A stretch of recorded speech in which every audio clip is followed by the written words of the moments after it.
नमस्कार, मी श्वेता. आपण पाहताय झी 24 तास आणि झी 24 तासच्याच हॅलो 24 तास या विशेष कार्यक्रमात आपल्या सगळ्यांचं मनापासून स्वागत. समस्या कोणतीही असो, मात्र त्यावर समाधान ॲस्ट्रोलॉजीमध्ये हमखास आपल्याला मिळणारच. आणि याच ॲस्ट्रोलॉजीमध्ये हमखास सोल्युशन देण्यासाठीच प्रसिद्ध असणाऱ्या प्रतिभा ॲस्ट्रोलॉजी रिसर्च सेंटरचे संस्थापक श्री माधव गुरुजी आज आपल्यासोबत आहेत. आपण त्यांच्याशी पुन्हा एकदा सूक्ष्म रिडिंग आणि याग या विषयावर खरं तर चर्चा करणार आहोत. सगळ्यात आधी आपण त्यांचं स्वागत करूया. नमस्कार गुरुजी, आपलं स्वागत आहे. साईराम आदेश. चला आपण चर्चेला सुरुवात करूया. त्याआधी गुरुजींची ओळख मी आपल्याला पुन्हा एकदा करून देऊ इच्छिते. प्रतिभा ॲस्ट्रोलॉजी रिसर्च सेंटर वैज्ञानिक दृष्टिकोनातून ज्योतिषशास्त्राचं मार्गदर्शन करणारी संस्था आहे. ॲडव्होकेट श्री माधव गुरुजी या संस्थेचे संस्थापक आहेत. आणि श्री माधव गुरुजी यांनी शुक्राचार्य ॲस्ट्रोलॉजी सेंटर दिल्लीमार्फत ज्योतिषशास्त्रांचा विविध शाखांचा तब्बल 16 वर्षांचा अभ्यासक्रम पूर्ण करून राज ज्योतिषांत्रिक ही पदवी सुद्धा संपादित केलेली आहे. गेल्या 19 वर्षांपासून प्रतिभा ॲस्ट्रोलॉजीच्या माध्यमातून श्री माधव गुरुजी यांनी हजारो कुटुंबांना मार्गदर्शन सुद्धा केलंय. श्री माधव गुरुजी यांना ज्योतिष विद्याशास्त्रांची 7 पिढ्यांची म्हणजे 350 वर्षांची परंपरा सुद्धा लाभलेली आहे. सूक्ष्म रिडिंग, कुंडली मार्गदर्शन, वास्तुदोष निवारण, प्रश्नकुंडली, पंचयाग, महालयश्राद्ध या विविध सेवांसोबतच आध्यात्मिक साधनेसहित धार्मिक यात्रा प्रतिभा ॲस्ट्रोलॉजीच्या माध्यमातून आयोजित सुद्धा केल्या जातात.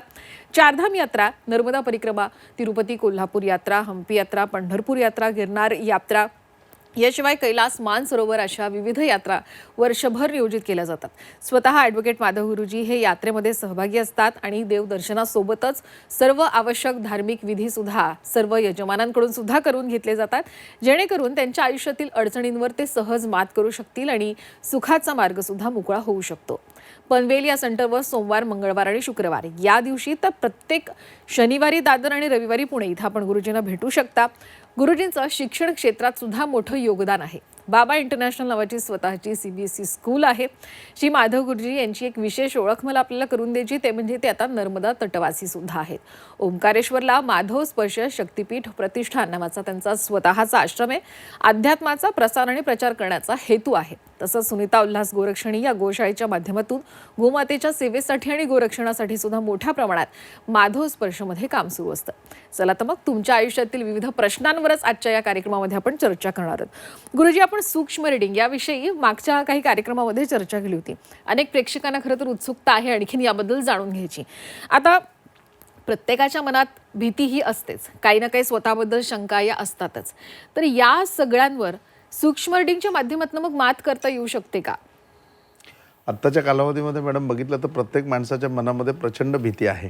आणि याच्यामध्ये म्हणजे की आत्ताच्या कालावधीमध्ये स्पेसिफिक आपण ज्या फेजमध्ये आहोत त्याचा जर आपण विचार केला तर आपण पाठीमागे जाऊन आहे ना, सर्वप्रथम एक म्हणजे की मला या ठिकाणी गोष्ट सांगावीशी वाटते की यक्षाला ज्यावेळेला प्रश्न विचारले गेले, म्हणजे यक्षाने ज्यावेळेला धर्मराजाला प्रश्न विचारले, ज्याला आपण यक्ष प्रश्न म्हणतो, त्या यक्ष प्रश्नामध्ये यमाने पहिला प्रश्न विचारला आहे म्हणजे धर्मराजाला की या जगातलं सर्वात मोठं आश्चर्य कुठलं. आणि ते विचारल्यानंतर म्हणजे की त्या ठिकाणी धर्मराज हसतो आणि धर्मराज उत्तर देतो की इथे आलेल्या प्रत्येक माणसाला एक दिवस मृत्यूला सामोरं जायचं, म्हणजे एक ना एक दिवस तो मरणार आहे. परंतु इथे प्रत्येकजण स्वतःला चिरंजीवी समजतो, म्हणजे की कोणालाही असं वाटत नाही की माझा मृत्यू होणार आहे आणि मग तो त्या हिशोबाने वागत असतो. म्हणजे आपल्या स्वतःच्या मानसिकतेचा विचार केला तर आपण असं होतं की स्मशानामध्ये जातो एखाद्याच्या फिनरलला पोचवायला वगैरे, आणि मग ते सगळं कार्य ज्यावेळेला असतं त्यावेळेला खरोखरही आपलं मन असं होतं की हां, हे सगळं एक दिवस आपल्या बाबतीत पण होणार आहे. परंतु तो जो भाग असतो किंवा तो जो विचार असतो तो केवळ तिथपुरताच मर्यादित असतो. तिकडनं आपण घरी येतो आणि मग स्नान केल्याच्या नंतर आपल्या डेली रुटीनला लागतो आणि आपण ते सगळं विसरून जातो आणि पुन्हा आपण चिरंजीवी होतो. तर हे आपलं वैशिष्ट्य सर्वात मोठं आहे आणि हे जगातलं सर्वात मोठं आश्चर्य आहे. पण हे आश्चर्याच्या बाबतीमध्ये जर विचार केला झाला तर आत्ता जी परिस्थिती मी डोळ्यांनी बघतोय किंवा मी अनुभवतोय तर मला याच्या विपरीत परिस्थिती दिसते. म्हणजे करोनाच्या अगोदरचं जग हे यक्षाच्या प्रश्नाप्रमाणे होतं की खरोखरी जो तो स्वतःला चिरंजीवित्व असल्यासारखं समजत होता. परंतु करोनानंतर आपली एवढी अवस्था झालेली आहे की प्रत्येक गोष्टीमध्ये जो तो गर्भगळीतच होतो. म्हणजे थोडासा एखाद्याला ताप आला तरी त्याला इतकं वाटतं की अरे काय झालं आणि काय नाही माझ्या बाबतीमध्ये, आणि लगेच त्याचं प्रिकॉशन घ्या, हे त्या ते घ्या ते घ्या. नॉर्मली प्रत्येकजण म्हणजे की बीपीचं मशीन प्रत्येकाच्या घरामध्ये जो तो 2 दिवसाआड स्वतःचा बीपी चेक करतोय. प्रिकॉशन घेण्याबद्दल काहीच वाद नाही, परंतु एवढं भीतीदायक आयुष्य याच्या अगोदर नव्हतं आणि आता एवढं भीतीदायक का निर्माण झालं आहे हा विचार कुठेतरी मनामध्ये येतो. आणि आत्ताच्या याच्यामध्ये परिस्थिती जर बघितली तुम्ही तर भविष्य बघायला येणाऱ्या लोकांमध्ये किंवा समस्या करता येणाऱ्या लोकांमध्ये, सूक्ष्म रिडिंग करणाऱ्या येणाऱ्या लोकांमध्ये बघितलं तर प्रत्येकाचं जर विचारलं आपण नॉर्मल की आम्ही प्रत्येक गोष्टीमध्ये माणूस आल्यानंतर विचारतो त्याचा उद्देश काय, म्हणजे कशाकरता तुला बघायचं आहे, त्यावेळेला प्रत्येकजण सांगतो की नाही मला खूप भीती वाटते, माझं आयुष्य किती आहे ते पहिलं मला सांगा, मला कुठला रोग तर होणार नाही आहे ना, किंवा माझा कुठे ॲक्सिडेंट होणार होणार नाही ना, म्हणजे एवढी भीती त्याच्या मनामध्ये आहे म्हणजे. आणि ती भीती मनामध्ये त्याच्या असल्यामुळे मग त्या सगळ्या गोष्टींनी अगदी आपलं म्हणजे की रुटीन आपण बोलताना सुद्धा पहिले आपण सांगायचो की आवर्जून आमच्या घरी या किंवा पुन्हा आपण भेटूया. आता त्या सगळ्या गोष्टी राहिल्यात. आपण आवर्जून सांगतो काळजी घ्या, काळजी घ्या. म्हणजे तुम्ही तुमची काळजी घ्या, जर तुम्ही काळजी घेतली तर पुढच्या वेळेला आपण भेटू. हा जो फरक निर्माण झालेला आहे, हा फरक खूप मोठ्या प्रमाणामध्ये आहे आणि ही भीती प्रत्येकाच्या मनामध्ये आहे. परंतु सूक्ष्म रेटिंगच्या मार्फत आपण ज्यावेळेला या गोष्टी बघतो त्याच्या वेळेला सर्वात पहिले आपण यक्षप्रश्न समोर आणला पाहिजे की आपण प्रत्येकजण स्वतःला चिरंजीवी समजतो आणि या ज्या होप्स आहेत आपल्या, म्हणजे ही जी आपण एक आशावाद आपल्यामध्ये आहे, हा जो पॉझिटिव्हनेस आपल्यामध्ये आहे, हा पॉझिटिव्हनेस असणं खूप गरजेचं आहे. म्हणजे की हा घेऊन आपण ज्यावेळेला चालू ना, त्यावेळेला 100% तुम्ही निरोगी म्हणजे की राहू शकाल आणि 100% तुम्ही एखादे कार्य पूर्ण करू शकाल. तुमच्या मानसिकतेवरती खूप काही अवलंबून आहे आणि सूक्ष्म रेटिंगमध्ये याच्यामध्ये पूर्णपणे मार्गदर्शन केलं जातं. लाल किताब कुंडलीमध्ये सुद्धा पूर्णपणे याच्यावरती मार्गदर्शन केलं जातं आणि प्रॉपरली सूक्ष्म रेटिंगमध्ये हा विषय सांगितला जातो की तुमच्या याच्यामध्ये जर धोका असेल तर कुठल्या याच्यामध्ये धोका आहे, कुठल्या वयामध्ये धोका आहे, त्यावेळेला तुम्ही काय काळजी घ्या, त्याच्यावरती तुम्ही उपाय काय करा, हे सुद्धा त्याच्यामध्ये पूर्णपणे नोटिंग असतं. म्हणजे की याच्यामध्ये अगदी एक उदाहरण द्यायचं झालं तर आमच्या गायकवाड म्हणून एक क्लायंट आहेत आणि त्यांच्या मुलाची त्यांनी आता सूक्ष्म रेटिंगची कुंडली बनवली, म्हणजे की लाल किताब कुंडली बनवली आणि ती कुंडली खूप मोठी येते. म्हणजे तर ती जनरली अशी लगेच लक्षात येत नाही की आपल्याला त्याच्यामध्ये जे लिहिलं आहे ते लक्षात येईल. म्हणजे पण त्यांनी मला आणून दाखवली, बघा कुंडली आणि याच्याबद्दल तुम्ही सांगा. तर म्हटलं अहो तुम्ही एकदा पहिले अख्खी वाचून घ्या, पण तुम्हाला काय अडेल ना ते मला विचारा, मी त्याच्यावरती मार्गदर्शन करेन. आणि त्या कुंडलीमधली मी वैशिष्ट्य सांगितली की हे बघा याच्यामध्ये 9 नंबर पेजवर गेलं की तुमच्या हाताच्या सगळ्या आकृत्या याच्यामध्ये दिलेल्या आहेत. त्या आकृत्यांवरनं तुम्हाला ही पत्रिका नक्की तुमची आहे ह्याची तुमची खात्री पटेल. ही एव्हिडन्स ऑफ ॲस्ट्रॉलॉजीमध्ये येते कुंडली. म्हणजे आत्तापर्यंत तुम्हाला कुंडली बनवून घेतल्याच्या नंतर जी कुंडली हातामध्ये प्राप्त होते, तुम्हाला विश्वास ठेवायचा आहे की तुमची कुंडली आहे. परंतु लाल किताब कुंडलीमध्ये असं होत नाही. लाल किताब कुंडलीमध्ये आवर्जून तुमच्या हाताचे 9 पूर्णपणे टाईप दिलेले असतात, ज्याच्यामध्ये कुठे कुठली रेषा कशी आहे, तुमच्या हातावर ई आहे, ए आहे, कुठे स्क्वेअर तुमच्या हातावरती आहे, ते सगळं त्याच्यावर नोटिंग असतं. तुम्ही त्या 9च्या 9 आकृत्या तुमच्या हातावरती टॅली होतात आणि पहिला तुमचा विश्वास बसतो की नाही ही कुंडली तुमची आहे. आणि त्याच्यानंतर ही लाल किताब कुंडली तुमच्याबद्दल तुमचं ओपिनियन देते. मग ते ओपिनियनचं पेज मी त्यांना दाखवलं की हे बघा हे याच्याबद्दलचं ओपिनियन याच्यामध्ये दिलेलं आहे. आणि मग ते म्हणले की आता ही कशी वाचायची कुंडली. तर मी म्हटलं बघा आता त्यांच्या याच्यामध्ये एक पाठीमागच्या वर्षामध्ये एक ॲक्सिडेंट घडलेला होता की मोठा ॲक्सिडेंट झाला आणि त्या ॲक्सिडेंटमध्ये त्या मुलाचे वडील एक्सपायर झालेले होते. तर त्यावेळी त्यांना म्हटलं की तो महिना कुठला होता. मग ते म्हणले की अहो तो फेब्रुवारी महिना होता. मग मी फेब्रुवारी महिन्यामध्ये त्या मुलाची कुंडली काढली. त्यावेळेला त्या कुंडलीमध्ये पूर्णपणे लिहिलेलं होतं की फेब्रुवारी महिन्यामध्ये अशी अशी दुर्घटना तुमच्या बाबतीत होणार आहे, ही टाळण्याकरता तुम्ही ह्या प्रकारे पूर्णपणे उपाय करा. मग त्यांनी दुसरा प्रश्न विचारला की ही कुंडली आपण त्याच्या अगोदर काढली असती आणि हे समजून आपण त्याच्यावरती जर हे केलं असतं, उपाय केले असते तर 100% हा योग टळला असता का. म्हटलं ही गोष्ट आता गुलदस्त्यामध्ये राहील म्हणजे, पण ह्याच्यापुढे एवढं नक्की की ह्या कुंडलीचं तुम्ही मार्गदर्शन घेतलं तर निश्चितपणे त्याचा फायदा होईल.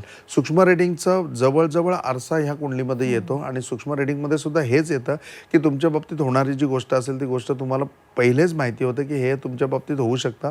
आणि आपण कर्माचा सिद्धांत शिकतो, आपल्याला कर्माचा सिद्धांत माहिती आहे. त्यामुळे तुम्ही निश्चित घाबरू नका आणि काळजी तर बिलकुल म्हणजे की प्रिकॉशन तुम्ही घ्या, याबद्दल निर्विवाद. म्हणजे की आपण त्याच्यामध्ये सावध राहिलो तर आपल्याला कमीत कमी त्रास होईल, पण घाबरून जायची गरज नाही. प्रत्येक गोष्टीवरती उपाय असतो, प्रत्येक प्रॉब्लेमला सोल्युशन असतं. जरुरी आहे की सर्वात पहिली गोष्ट म्हणजे ते समजावून घेतलं पाहिजे. समजावून घेतल्यानंतर त्याच्यावर परिपूर्ण विश्वास ठेवायला पाहिजे आणि त्याच्यामध्ये जे उपाय आहेत ते उपाय करायला पाहिजेत किंवा त्याच्यामध्ये तुम्हाला जी सजेशन दिले ते तुम्ही अंमलात आणायला पाहिजेत. ह्या गोष्टी तुम्ही केल्यानंतर 100% तुम्ही त्याच्यामधनं पार होऊ शकता. का तर 100% संचित असलं तर त्या संचिताचा 60% भाग तुमचं प्रारब्ध आहे आणि 40% भाग कर्मणी कर्म आहे. जे कर्मणी कर्म कसं करा हे तुम्हाला सूक्ष्म रेटिंग पूर्णपणे मार्गदर्शन करतं. त्यामुळे तुम्ही याबाबत बिलकुल काळजी 100% घ्यायला पाहिजे, परंतु असं भयभीत न होता पूर्णपणे आयुष्य जगायला पाहिजे. आणि हे जगणं म्हणजेच खऱ्या अर्थाने जगणं आहे. नाही तर उगाचच काळजी घेत राहायचं आणि उगाचच मन मारून जगायचं, त्या जगण्याला सुद्धा काही विशेष अर्थ राहत नाही. अगदी बरोबर. आणि आपल्या प्रेक्षकांना सुद्धा मला सांगायचं की तुमच्या आयुष्यातील प्रत्येक रहस्याचा उलगडा करणारा असं लाल किताब कुंडली आता तुम्ही सुद्धा घेऊ शकता. गुरुजींचं मार्गदर्शन याच्यावर घेऊ शकता. यासाठी कॉल सेंटरचा नंबर सुद्धा आपल्याला खाली दिलेला आहे, त्यावर नक्कीच संपर्क साधा. गुरुजी, ज्यावेळी मनाच्या भीतीबद्दल आपण चर्चा करतो त्यावेळी प्रतिभा ॲस्ट्रॉलॉजीच्या माध्यमातून आपण महामृत्युंजय याग सुद्धा अनेकांना सुचवता आणि गेल्या अनेक वर्षापासून महाशिवरात्रीला खास करून हा याग करण्याचा संकल्प एक प्रतिभा ॲस्ट्रॉलॉजीच्या माध्यमातून गेल्या अनेक वर्षापासून सुरू असल्याचं आपण पाहतोय. मुळात याचे एखाद्या व्यक्तीच्या आयुष्यात कसं अनन्यसाधारण महत्व आहे हा याग केल्यानंतर हे थोडंसं जरा जाणून घ्यायचं आणि या वर्षीच्या अर्थात यागाचं काय वैशिष्ट्य आहे. मॅडम खूप चांगला प्रश्न विचारला. यावेळेला 15 फेब्रुवारी 2026ला महामृत्युंजय याग आहे, म्हणजे महाशिवरात्र आहे.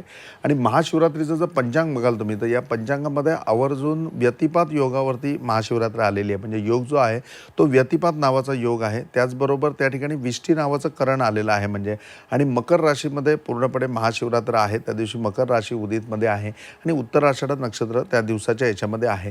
तर वास्तविक पाहता प्रत्येकाच्या याच्यामध्ये म्हणजे ज्यावेळेला तुम्ही कुंडली बनवलेली असते किंवा ज्यावेळेला तुम्हाला कुंडली या विषयाबद्दल माहिती होते, त्याच्यावेळेला आवर्जून सांगितलं जातं की तुम्ही हा जो योग आहे ना, या योगाची शांती करा. की व्यतिपात योग आहे, या व्यतिपात योगाची शांती करायला पाहिजे. नाही तर हे विष्टी म्हणून करण आहे. हे विष्टीकरण म्हणजे की हे लॅट्रिन आहे, याची तुम्ही शांती करायला पाहिजे. नाही तर तुम्ही कुठल्याही केलेल्या गोष्टीचं विष्टीच होईल, म्हणजे की तुमच्या आयुष्यामध्ये काही उपयोग होणार नाही.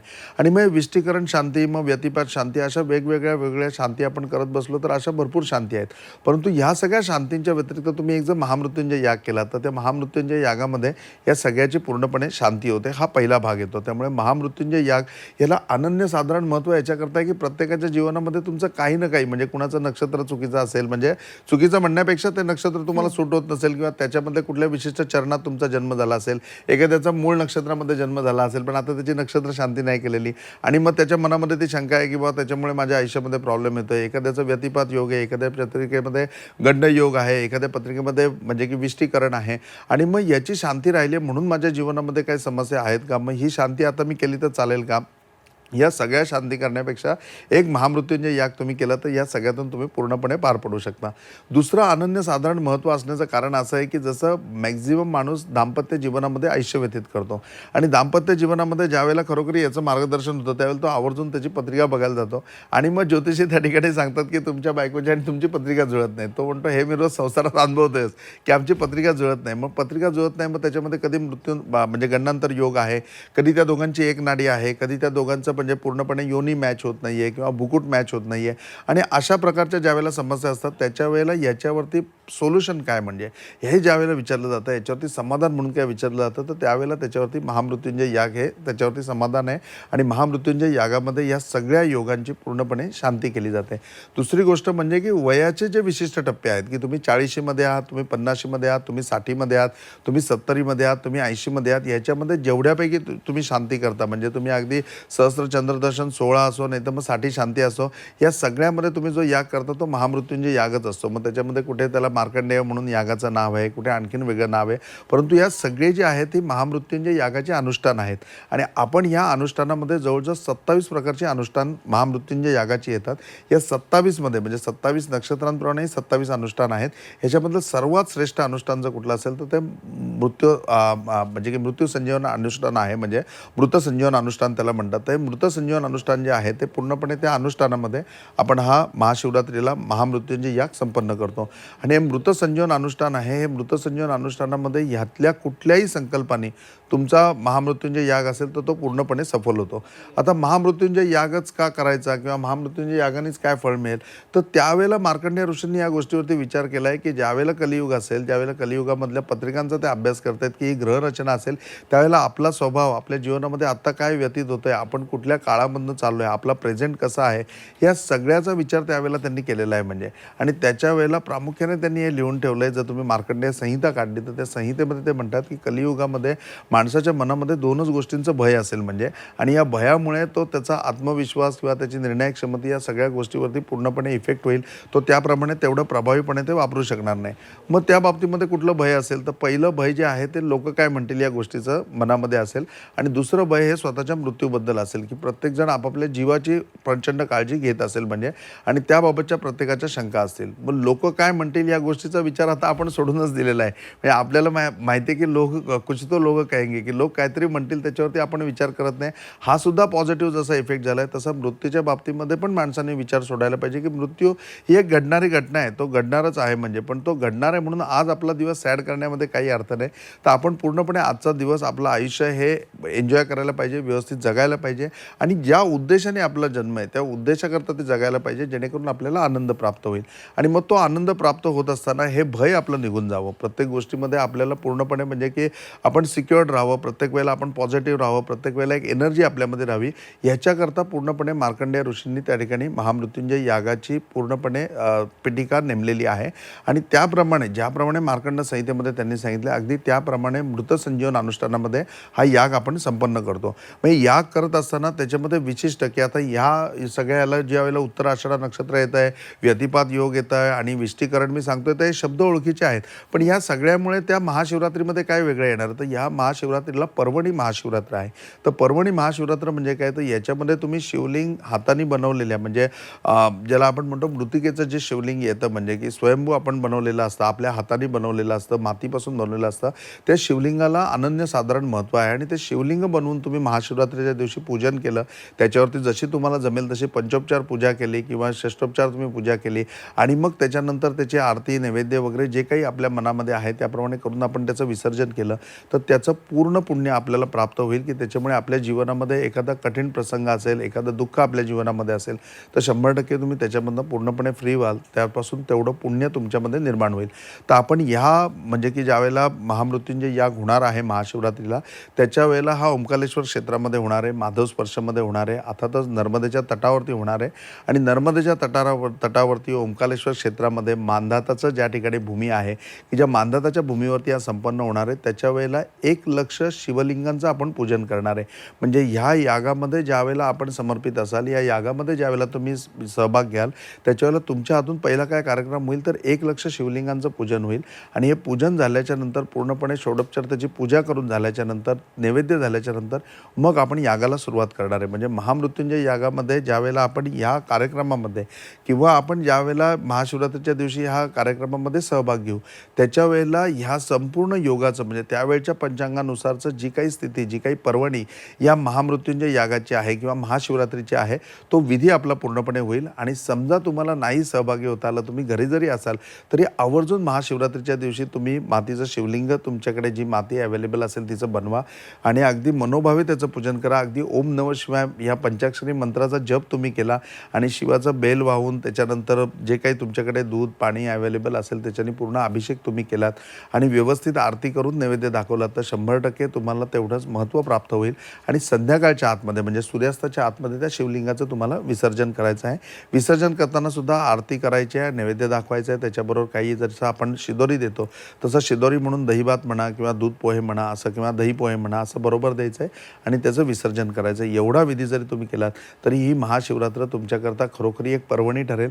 तुमच्या आयुष्यामध्ये नक्की बदल होईल, तुमचं भय नक्की निघून जाईल आणि तुम्हाला चांगल्या प्रकारची आरोग्याची तर प्राप्ती होईलच, परंतु त्याचबरोबर चांगल्या ऐश्वर्याची सुद्धा तुम्हाला प्राप्ती होईल.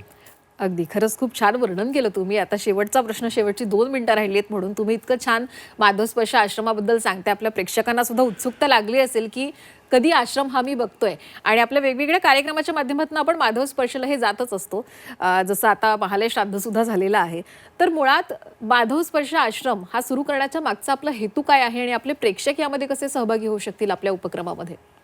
पण प्रत्येकाला अध्यात्म म्हणल्यानंतर किंवा आश्रम म्हणल्यानंतर जी एक भीती आहे ना, तर ती भीती त्यांच्या मनातून निघून जावी आणि खरोखरी एक संसारी माणसांनी आश्रमामध्ये जाऊन कसं राहावं हे समजावं.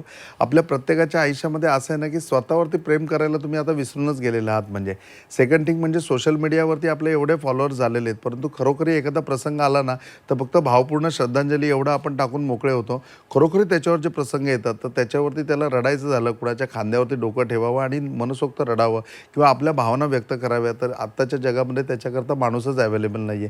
कारण फक्त सोशल मीडियावरती आपण व्यक्त होतो परंतु प्रत्यक्ष भेट त्या ठिकाणी टळते. तर मग पुढे जाऊन ही समस्या आणखीन वाढत जाईल. त्यावेळेला हा दुरावा कुठेतरी आपण मेकअप करायला पाहिजे आणि धर्माची अशी एखादी जागा, अध्यात्माची एखादी जागा असावी जी जागा खरोखरी तुमची स्वतःच्या मालकीची आहे, की अख्ख्या जगाने तुमचा त्याग केला तरी ती जागा तुमची त्याग करणार नाही, अशी तुमच्याकडे जागा असावी.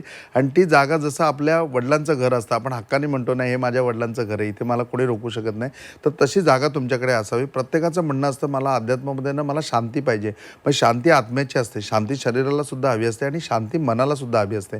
मग ती शांती कुठेतरी प्राप्त व्हावी, ती शांती कुठेतरी तुम्हाला मिळावी, ती शांती मिळवण्याकरता माधव स्पर्शाची स्थापना केलेली आहे. तिथे तुम्ही आल्यानंतर तिथला दगडनी दगड, तिथला आणि रेणू, तिथे आल्यानंतर प्रत्येक गोष्ट तुम्हाला असं वाटेल की खरोखरी ही प्रकृती तुमच्यावरती प्रेम करते आणि तुम्ही स्वतःवरती प्रेम करायला शिकाल. तुमच्या आयुष्यामध्ये 1-2 दिवसाची विश्रांती, तुमच्या आयुष्यामधला एखादा सप्ताह, तुमच्या आयुष्यामधला एखादा महिना, एखादा केलेलं तुम्ही व्रत, हे खरोखरी तुमचं साचारावं, ती पवित्र भूमी तुम्हाला मिळावी, नर्मदेचा तट तुम्हाला मिळावा. तुमचं जे काही तुम्हाला व्यक्त व्हायचं त्या ठिकाणी तुम्ही अगदी दिलखुलासपणे व्यक्त व्हावं. तुमचा विश्वास त्या ठिकाणी असावा, तुम्ही स्वतःवरती प्रेम करायला शिकावं, तिथली जागा तुमच्या हक्काची असावी, तिथल्या गायींवरती तिथे जाऊन तुम्हाला सेवा करता यावी. या सगळ्या गोष्टींचा उद्देश करून आणि धर्माच्या आणि अध्यात्माच्या प्रसाराकरता आणि या सगळ्या गोष्टी तुमच्यापर्यंत पोहोचण्याकरता आपण माधव स्पर्शाची स्थापना केलेली आहे. आणि सामील व्हायचं असेल तर अगदी फक्त त्याच्यामध्ये जे नंबर आहे त्या नंबरवर तुम्ही म्हणजे की कॉन्टॅक्ट करू शकता, त्याच्यामधनं येऊ शकता, वेगवेगळ्या स्कीम आहेत त्या समजावून घेऊ शकता. याच्या व्यतिरिक्त तुमच्या मनामध्ये जर एखादी गोष्ट असेल की नाही मला असं वाटतं म्हणून, तर ते सजेशन सुद्धा तुम्ही देऊ शकता. निश्चितपणे आपण त्याप्रमाणे माधव स्पर्शमध्ये डेव्हलपमेंट सुद्धा करू. अगदी खरंच खूप छान मार्गदर्शन केलं, मनापासून आभार. साईराम, आप सबकी भली करे. गुरु गोरक्षनाथ आप सबकी भली करे. आप सबका जीवन मंगलमय हो. ओम साईराम. यानंतर या कार्यक्रमात इथेच थांबते. आपण कुठे जाऊ नका, पाहत राहा झी 24 तास.